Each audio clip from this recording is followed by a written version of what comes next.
Railway துறை அமைச்சராக இருந்த அரங்க வேலுஜி அவர்கள் என்ன பண்றாங்க, அந்த சமயம் இந்த சேலம் ரயில்வே தெற்கு ரயில்வே கோட்டத்தை சேலம் ரயில்வே கோட்டமாக கொண்டு வராங்க. இது ரொம்ப நாளைய கனவு.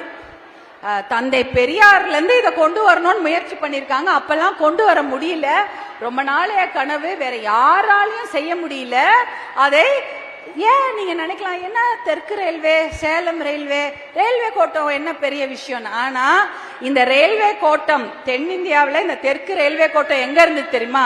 கேரளால இருந்தது. கேரளால பாலக்கோடுல இருந்தது. நீங்க ஈக்யூன்னு சொல்லுவீங்கல்ல, ட்ரெயின்ல பதிவு பண்ணிட்டு போவீங்களா? அப்ப ஈக்யூனா என்ன? Emergency quota.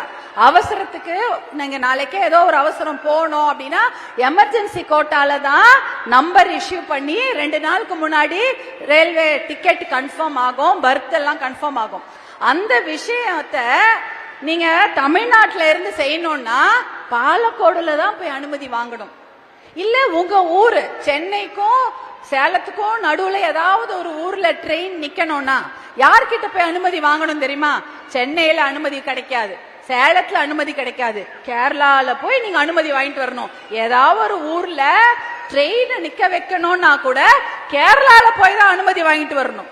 ஆனா இந்த 2004 2009 அமைச்சராக ரயில்வே துறை இணை அமைச்சராக இருந்தவங்க என்ன பண்ணாங்க, இல்ல அந்த மாதிரி இருக்கக்கூடாது, சேலத்துக்கு தனியாக கொண்டு வரணும்னு சேலம் இந்த தெற்கு ரயில்வே அத சேலம் ரயில்வே கோட்டமாக அதை மாற்றினாங்க. இதை கேட்டுட்டு கேரளா எம்பிங்கெல்லாம் ஒரே தர்ணா.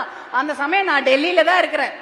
ஒரே பிரச்சனை, அத மாதிரி மாத்தக்கூடாது, கேரளால தான் அதோடைய கோட்டம் இருக்கணும், அதோட தலைமையிடமா கேரளா தான் இருக்கணும், சேலத்துக்கு மாத்தக்கூடாதுன்னு ஒரே எம்பிங்கெல்லாம் அங்க விஷயம் கேள்விப்பட்டு அங்க ஒரே தர்ணா பண்ண ஆரம்பிச்சிட்டாங்க. ஆனால் அத்தனை தடைகளையும் மீறி இத சேலம் ரயில்வே கோட்டத்தை கொண்டு வந்தது பாட்டாளி மக்கள் கட்சி தான். சேலத்துக்காகவே நமக்கு கிடைத்த 2 அமைச்சர்களுமே பாட்டாளி மக்கள் கட்சிக்கு கிடைத்த 2 அமைச்சர்களுமே சேலத்துக்காக, ஒன்னு ரயில்வே, இன்னொன்னு சுகாதாரத்துறை. சுகாதாரத்துறையில மருத்துவமனையும், அதாவது அதிநவீன மருத்துவமனையும், ரயில்வேல சேலம் ரயில்வே கோட்டமும் கொண்டு வந்து கொடுக்கறாங்க. ஒரே வாய்ப்பு, அந்த ஒரு வாய்ப்புல தர்மபுரிக்கு என்ன செய்ய முடியுமோ அதையும் செய்தார்கள், சேலத்துக்கு என்ன செய்ய முடியுமோ அதையும் செய்திருக்கிறாங்க. அதாவது நமக்கு ஒரு வாய்ப்பு தான். அந்த ஒரு வாய்ப்பு கிடைச்சா தமிழ்நாடு மக்களுக்கு இன்னும் எல்லாமே செய்யறதுக்கு தயாராக இருக்கிறோம். சேலத்துக்கு இன்னும் நிறைய செய்யணும்னு ரொம்ப ஆசை. ஏன்னா நல்ல மாவட்டம் இது, ஒரு அருமையான சேலம் மாவட்டம்ன்றது மிக மிக அருமையான ஒரு மாவட்டம்.